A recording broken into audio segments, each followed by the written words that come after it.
Sud Radio, le numérique pour tous, Vanessa Pérez. Bonjour et bienvenue dans ce nouveau numéro du Numérique pour tous que nous avons enregistré au Salon des maires et des collectivités qui s'est terminé jeudi à Paris, porte de Versailles. Un salon incontournable pour nos élus où il a notamment été question d'inclusion numérique, de formation et d'emploi. Alors comment former efficacement l'ensemble des citoyens au numérique dans un contexte où 13 millions de Français n'ont pas de compétences numériques? Quelles sont les initiatives mises en place par les collectivités? Et l'inclusion numérique incombe-t-elle aux institutions ou au privé? C'est ce que nous essaierons de comprendre avec nos invités. Le numérique pour tous spécial inclusion numérique, c'est tout de suite et c'est sur Sud Radio. Sud Radio, le numérique pour tous, Vanessa Pérez. Et tout de suite, pour nous permettre de mieux comprendre les enjeux de la fracture et de l'inclusion numérique, j'ai le plaisir d'accueillir Patrick Molinoz. Patrick, bonjour. Bonjour. Merci d'être parmi nous. Vous êtes notamment vice-président de l'Association des maires de France en charge des usages au sein de la commission numérique. Vous êtes vice-président du Conseil régional de Bourgogne-Franche-Comté. Et enfin, vous êtes maire de la commune de Vénaré-les-Laumes, qui est une petite ville à 66 km de Dijon. Patrick, ensemble, on va parler bilan du Salon des maires et des collectivités et surtout fracture numérique. Mais avant de commencer, j'aimerais savoir ce que vous retenez de cette édition 2022 du Salon des maires. D'abord, c'est l'édition qui reprend toute son ampleur après la crise sanitaire. Plus de 10 000 participants. Donc, comme d'habitude, les maires sont venus pour échanger dans la partie congrès, évidemment, et puis sur la partie salon, voir les exposants. C'est un moment important dans la vie de l'association, c'est un moment extrêmement important globalement pour la vie des communes de France, parce qu'on organise des ateliers, des débats, on rentre dans les sujets qui font notre quotidien, ceux qui nous rendent la vie difficile et qu'on essaye de simplifier pour mieux répondre aux attentes des citoyens. Donc une belle édition. Une belle édition, donc.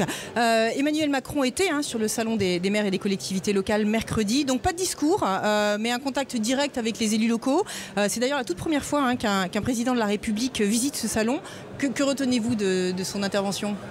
D'abord, c'est bien qu'un président vienne sur la partie salon, c'est mieux quand il vient au Congrès, c'est-à-dire quand il vient délivrer la parole officielle du président de la République aux maires qui sont en attente d'un certain nombre de sujets. La loi de finances, vous le savez, interroge. Les contraintes que le gouvernement est tenté de vouloir faire peser de nouveau sur les finances des collectivités nous posent beaucoup de questions, notamment dans cette période très compliquée d'inflation énergétique notamment. Donc qu'il soit venu sur la partie salon avec les exposants, ma foi, c'est bien. Ça aurait été mieux qu'ils viennent parler directement aux maires et à ceux qui, au quotidien, portent les politiques municipales. Donc à vous entendre, vous attendez certains éléments de réponse encore qui n'ont pas été répondus. C'est la première ministre qui vient cet après-midi clôturer notre congrès.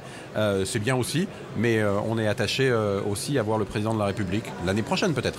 Bon Patrick, dans un contexte de frugalité énergétique, certaines mairies vont, j'imagine, devoir faire des choix budgétaires, peut-être l'éducation, l'énergie, et faire des arbitrages. Comment vous voyez les choses de votre point de vue ? L'impact de l'augmentation de l'énergie est réel sur nos collectivités. Le gouvernement y apporte progressivement des réponses.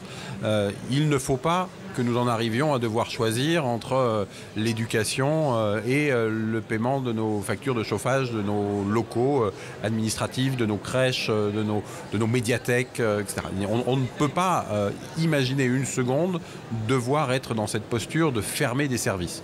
Donc nous faisons tout pour ne pas le faire. Nous faisons des économies. Beaucoup de communes mettent fin à l'éclairage public la nuit. Peut-être plus les communes rurales que les grandes villes. Nous baissons la température dans les bâtiments. Enfin, nous faisons tout ce qu'il est nécessaire de faire. On n'en a pas vraiment l'impression, mais l'Europe est en guerre. Aujourd'hui, les Ukrainiens se battent quelque part pour nous aussi, et c'est vrai qu'on est assez éloigné de ce champ de bataille. Peut-être qu'on n'en a pas la conscience tous les matins quand on se réveille, mais ce qui se passe aujourd'hui en termes d'inflation, en termes de contraintes, c'est la résultante de l'attaque de la Russie sur l'Ukraine, et nous devons être solidaires. C'est pas un moment facile à passer, et évidemment les maires ont d'abord en tête la situation difficile d'un grand nombre de leurs concitoyens. On essaye de gérer de manière la plus rigoureuse possible pour ne fermer aucun service public. Entendu. Alors, on en vient à la fracture numérique, Patrick, à l'heure où 13 millions de Français sont vraiment en difficulté et manquent de compétences numériques pour s'insérer dans la société professionnelle. Une situation qui s'aggrave de jour en jour. En tant que président de la commission usage numérique au sein de l'Association des maires de France, quelles sont les actions concrètes que vous menez ? En réalité, on essaye de faire monter la prise de conscience. D'abord qu'on ne peut pas aller tout de suite au 100% numérique pour tout. On est dans une phase de transition. Le numérique, c'est un moyen, pas une fin. On ne peut pas du jour au lendemain décréter qu'un service devient 100% numérique. Si on le fait, on laisse de côté non pas 13 millions de Français. Moi, je pense 13 millions, c'est le nombre d'électronistes selon l'INSEE. Moi, je pense que c'est parfois la moitié de la population qui est en difficulté avec tel ou tel usage numérique. On peut être très bon, les jeunes le sont, sur les outils ludiques, on va dire. C'est pas pour ça qu'ils savent chercher un travail, une formation ou répondre aux services administratifs. Donc l'ampleur du défi est immense. Donc comme on est dans une phase de transition, il faut prendre le temps et garder en plus ou à côté du service qui se numérise encore des services physiques. C'est extrêmement important. Concrètement, vous avez quelques exemples à nous partager ? Concrètement, par exemple, alors ça n'est pas un domaine municipal, je le fais exprès, vendre des billets de train sur une application, c'est super pour celui qui sait l'utiliser. Il le fait à 1h du matin, ça dure quelques secondes. Mais pour la personne qui ne sait pas, il faut qu'il y ait un guichet ouvert pour pouvoir avoir l'aide de quelqu'un qui sait. Donc nous avons besoin d'un réseau de sachants. Et là, je reviens sur le rôle des communes. L'ampleur du défi est telle que, in fine, je pense que l'ensemble des agents publics municipaux qui sont en lien avec la population devront progressivement acquérir cette compétence, cette capacité à accompagner le citoyen lorsqu'il est en difficulté face à un outil numérique. C'est d'ailleurs ce qu'ils font aujourd'hui lorsque un citoyen vient à l'accueil de la mairie, au guichet, qu'il a une difficulté pour remplir un formulaire papier, on sait l'aider. Il faut que demain, on sache l'aider aussi sur le numérique. Beaucoup le savent déjà, mais pas tous. Alors ça pose une vraie question, une question de ressources. Est-ce que d'après vous, en France, on manque de moyens ou de compétences finalement ? Vous parliez des sachants tout à l'heure. On manque pas de compétences, il y en a. On manque sans doute de moyens. Les communes aimeraient en avoir plus parce que former nos agents ou former des agents spécifiques, c'est le cas des conseillers numériques, tout ça prend du temps, ça coûte de l'argent, c'est une charge supplémentaire. On dit volontiers que le numérique permet de faire des économies. Ça arrive parfois, mais ça ne vient jamais tout seul et spontanément. Il y a des changements de pratique, il y a des évolutions. Il faut accompagner le changement, donc il faut des moyens pour ça, il faut des moyens d'ingénierie et souvent nos communes, et je pense en particulier aux plus petites d'entre elles, elles n'ont pas d'ingénierie. Elles ont souvent que la secrétaire de mairie pour quelques heures par semaine, elles n'ont pas les moyens de grandes agglomérations qui ont leurs propres difficultés. Donc sans doute on manque de moyens et sans doute il faut plus accompagner l'ingénierie, le CNFPT d'ailleurs y contribue. Mais alors, au sein de l'Association des maires de France, dont vous faites partie, pour que nos auditeurs comprennent bien, concrètement, en tant que responsable de la commission des usages du numérique, comment vous conseillez les maires ? Alors, nous, ce qu'on fait, on ne fait pas le travail à la place des 35 000 communes. Mais en revanche, on essaye d'être entendu, ce n'est pas toujours facile, du gouvernement, pour que les dispositifs mis en place correspondent à nos attentes. Typiquement, les conseillers numériques France Service, c'est une excellente idée sur le principe, pas très bien mise en œuvre en réalité au départ. Des formations imposées, pas forcément de bon niveau. Et puis on s'aperçoit que le métier d'accompagnement au numérique, il est assez compliqué. Donc la stratégie est bonne, mais l'implémentation est... Et donc ce qu'on demande aujourd'hui, c'est que le dispositif continue d'être financé, mais qu'on tienne compte, qu'on fasse plus confiance aux communes. Il faut que l'État, d'une manière générale, cesse de vouloir tout recentraliser et fasse confiance aux collectivités qui savent faire. On sait embaucher, on sait accompagner, on est honnête dans le service que l'on rend aux citoyens. Parfois, on a l'impression d'être considérés comme des mineurs sous tutelle, ce qui n'est quand même pas tout à fait le cas. C'est vous qui avez la proximité, c'est vous qui connaissez justement vos administrés. On ne pourra pas relever le défi de l'inclusion numérique sans les communes, sans le bloc communal, les communes, les intercommunalités, les CCAS, les gens qui sont en proximité au quotidien. D'ailleurs, on note une difficulté, si beaucoup de gens sont en demande d'accompagnement numérique, quand on met en place des dispositifs, ça n'est au final pas si facile d'accueillir ces publics, de les faire venir et de les accompagner. Vous voyez, beaucoup de gens disent voilà, on n'y arrive pas, et quand on dit on a quelqu'un qui peut vous accueillir, on fait des formations collectives, mais en fait, en vrai, les faire venir et leur prodiguer cet accompagnement, ça ne va pas de soi. C'est sans doute aussi parce que c'est un nouveau métier, que ça n'est pas encore dans l'esprit général, ça ne vient pas spontanément à l'esprit de chacun, que la commune peut ou que le territoire peut apporter un accompagnement. Moi, je crois qu'il faut un vrai service public du numérique. C'est un vrai sujet. Pourtant, Jean-Noël Barrot s'implique sur la tâche au niveau du numérique. Tous les secrétaires d'État en question s'impliquent sur la tâche. Enfin, il vient d'arriver. On ne peut pas lui faire peser sur lui toutes les difficultés du monde. S'il se met à l'écoute des collectivités, sans doute il trouvera des pistes concrètes et pragmatiques. C'est ce que les maires apportent. En autonomie, vous seriez davantage en mesure d'implémenter, d'accélérer les choses par rapport Non, je ne vais pas rentrer dans le détail technique là de ce qui s'est passé pour les conseillers, mais il faut nous faire confiance. Nous fixer une fiche, une feuille de route stratégique, nous dire voilà, est-ce qu'on est d'accord sur où il faut aller? Oui. Après, nous dire en pratique, faire passer le recrutement par exemple par une plateforme nationale, mais ça n'a pas de sens. Enfin, demander aux candidats de s'inscrire sur une plateforme nationale pour être recruté au fin fond de la Côte d'Or dans ma commune, ça n'a aucun sens. Me dire que je n'ai pas le droit de trouver quelqu'un dans ma commune qui me semble adéquate sans le faire passer par cette plateforme, ça n'a pas de sens. Le forcer à un niveau de formation, enfin à un volume de formation dont il n'a pas besoin, ça n'a pas de sens. Ce sont des petites choses qui n'ont pas été parfaitement mises en œuvre dans la première phase de création de ces conseillers. Ce sont des choses qu'on peut améliorer et on est très ouvert et à la disposition du gouvernement pour améliorer les dispositifs. Et ce genre de dispositif, vous le pensez en autonomie ou bien des partenaires privés peuvent vous aider eu égard à leur maillage de proximité avec...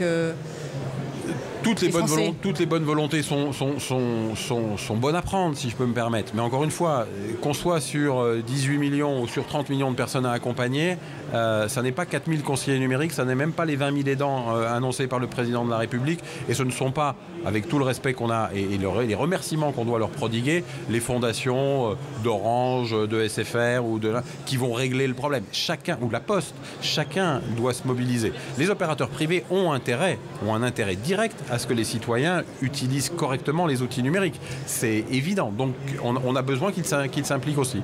En une poignée de secondes, pour conclure, Patrick, un sondage est sorti qui dit que 56% des élus ne souhaitent pas renouveler leur mandat lors des prochaines échéances. C'est votre cas ou vous gardez la foi et l'implication Alors moi, ça fait un petit moment que je suis maire.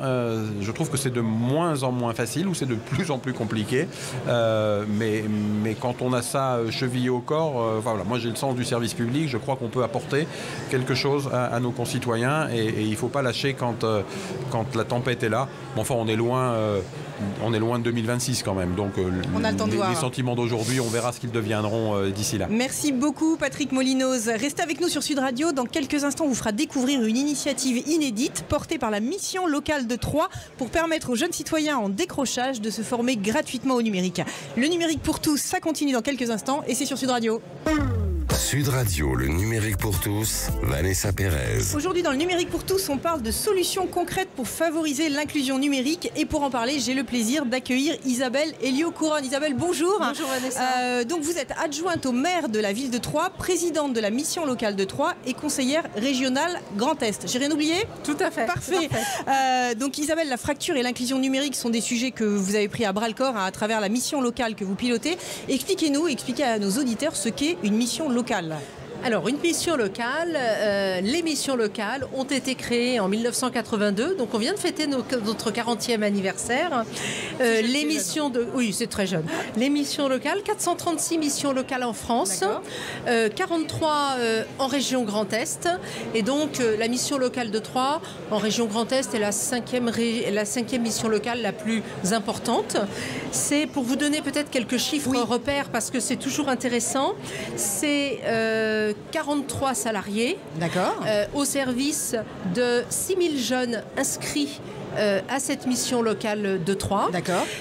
1500 jeunes inscrits, nouvellement inscrits par an. C'est environ donc 16 000 entretiens tous les ans réalisé par les 35 conseillers de la mission locale, parce que je dis 43 salariés, mais il y a toute la partie administrative. Mais c'est 35 conseillers qui font à peu près, qui réalisent 16 000 entretiens avec les jeunes. D'accord. Alors quand vous dites jeunes, c'est 16 à 25 ans 16 à 25 ans. D'accord. Je vous expliquerai ensuite exactement la mission de la mission locale. Et c'est ce qui est surtout très important, c'est 4200 sorties positives annuellement, c'est-à-dire que tous les ans, on a 4200 jeunes inscrits à la mission locale qui ont trouvé une solution, soit sont rentrés en emploi, donc emploi CDI, CDD ou régulièrement d'intérim, et ou entrée en formation avec, à la suite, des formations certifiantes et qualifiantes. Alors, qui sont ces jeunes? J'imagine que ce sont des jeunes en décrochage, mais dites-nous en plus. Oui, donc les jeunes, ces jeunes sont des jeunes effectivement en décrochage, des jeunes... Alors moi, j'aime pas le terme invisible, mais un peu perdu de vue. Ce sont également des bénéficiaires du RSA qui veulent se réinsérer dans un parcours professionnel. Ce sont des jeunes allophones aussi, puisque nous avons un gros public allophone, c'est-à-dire des jeunes réfugiés qui arrivent, donc qui ont toujours entre 16 et 25 ans, puisque c'est la tranche d'âge sur laquelle nous intervenons, et qui effectivement arrivent parfois avec déjà des diplômes.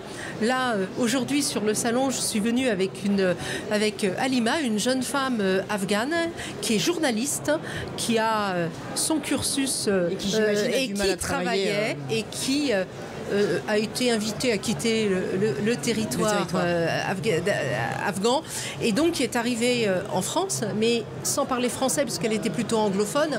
Donc en fait, elle a complètement intégré les parcours de la mission locale, et déjà pour se former au français. Donc vous formez, alors c'est ça qui est important, vous formez ces jeunes à quoi, très concrètement? Donc la mission de la mission locale, c'est donc accueillir, orienter, accompagner et conseiller donc tous ces jeunes de 16 à 25 ans dans leur projet professionnel, parce que certains ont une idée mais n'arrivent pas en fait à bien la formaliser, à bien l'organiser. Mais ils ont décroché ou pas forcément Alors, pour beaucoup, ils ont décroché.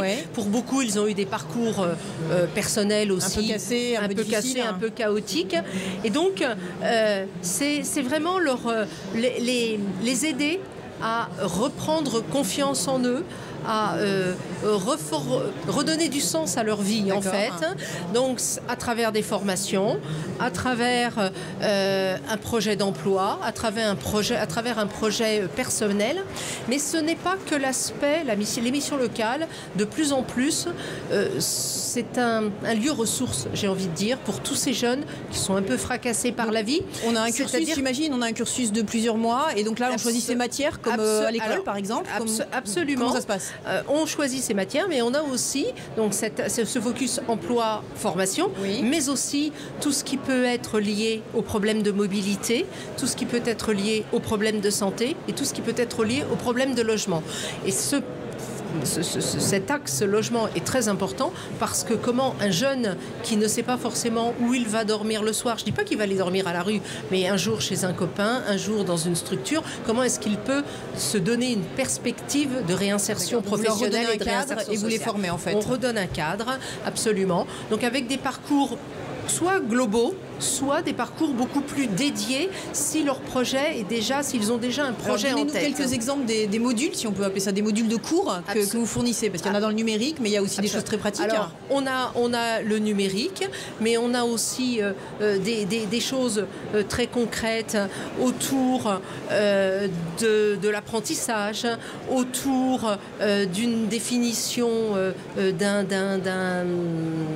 d'une connaissance d'un métier, auquel cas on va les raccrocher à une entreprise, puisqu'on a 200 entreprises en gros marraines ou parraines, on appelle ça comme on veut, en tout cas avec lesquelles nous travaillons, et qui peuvent effectivement accueillir ces jeunes pour déjà leur présenter ce type de métier, et ensuite les réorienter sur la formation qui correspond à ce métier. Alors, vous avez même évoqué qu'il y avait des simulateurs de conduite, par exemple, pour ceux qui veulent avoir une mobilité libre ou Absolument. Des ateliers numériques. Alors, dans le cadre des ateliers numériques, donc ça, c'est effectivement ce que nous travaillons notamment avec la Fondation Orange, hein, nous en parlions déjà tout à l'heure. On a depuis le début de l'année, c'est en gros une quinzaine d'ateliers qui a sensibilisé environ 200 jeunes inscrits à la mission locale. Et l'idée à travers ces ateliers, c'est effectivement de leur faire prendre conscience, de les protéger par rapport au numérique, c'est-à-dire non seulement comment on utilise le numérique à bon escient, mais également les sensibiliser aussi au métier du numérique, parce que ça peut être très intéressant d'avoir aussi cette orientation vers les métiers du numérique. C'est intéressant, donc vous dites les enjeux et la formation, donc en fait vous êtes quelque part vous anticipez ce que l'éducation ne fait pas forcément, mais les problèmes de cybersécurité, les problèmes protection des données, protection de sa vie privée, c'est-à-dire comment est-ce que je suis en capacité quelque part aussi, parce qu'on est toujours dans cette quand même objectif d'insertion professionnelle, comment je suis capable de me vendre sur les réseaux sociaux, notamment à travers Twitter, à travers LinkedIn, voilà. Comment je suis capable de mettre mon CV en ligne, mais tout en me protégeant, quoi, quelque part. Donc vous substituez vraiment à l'école et à une sorte de famille, quelque part, quand je vous écoute. Oui. Encore une fois, ce sont des jeunes souvent qui ont un peu perdu leurs repères. Ouais. Pas tous, mais en grande majorité quand même. La grande majorité, c'est cela. La grande majorité n'ont plus de repères. Et la grande majorité ont effectivement décroché scolairement, plus ou moins tôt dans leur scolarité, mais en tout cas, alors il y a un public qu'on voit arriver aussi à la mission locale que l'on ne voyait pas précédemment arriver, que l'on ne voyait, ou en tout cas que l'on voyait beaucoup moins, sont les jeunes qui sont déjà diplômés, bacheliers, bac plus 1, éventuellement bac plus 2, mais qui ont passé le bac, qui ont fait une première année d'enseignement supérieur, 2020-2021, si vous voyez ce que je veux dire, des jeunes qui ont été, c'est-à-dire des jeunes qui ont vécu beaucoup l'apprentissage à distance, beaucoup moins en présentiel dans les établissements scolaires, et qui en fait n'ont pas eu justement ce soutien et peut-être cette bonne orientation. D'accord. Parce qu'ils étaient, ils n'étaient pas en capacité de pouvoir suivre. Isabelle, j'ai envie de vous poser une question. Le bilan annuel, aussi bien qualitatif qu'en termes de chiffres. Qualitatif, clairement, le résultat est positif, parce que l'ensemble de ces jeunes souhaitent, à travers ces ateliers, qu'ils soient numériques ou qu'ils soient sur d'autres sujets, reviennent régulièrement. Et ce qui est toujours intéressant, c'est un jeune qui est entré en emploi, quand au bout d'un an il vient nous revoir en faisant effectivement la présentation de son parcours depuis un an. Et en plus, c'est quelque chose de très pédagogique.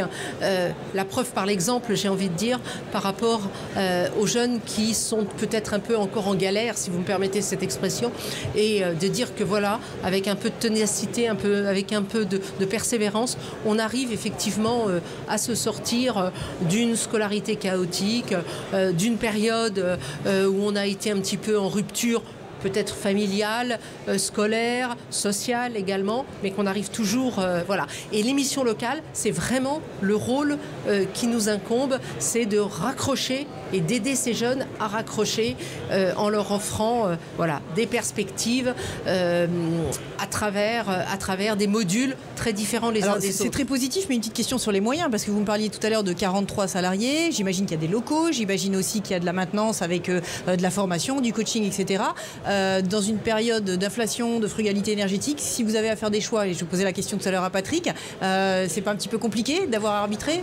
Non, parce que la mission locale, c'est un financement financement 3 Champagne Métropole, donc c'est l'agglomération Ville de Troyes et également la région, et bien sûr l'État, avec des objectifs qui nous sont fixés. Le privé, et puis aussi effectivement un peu de privé.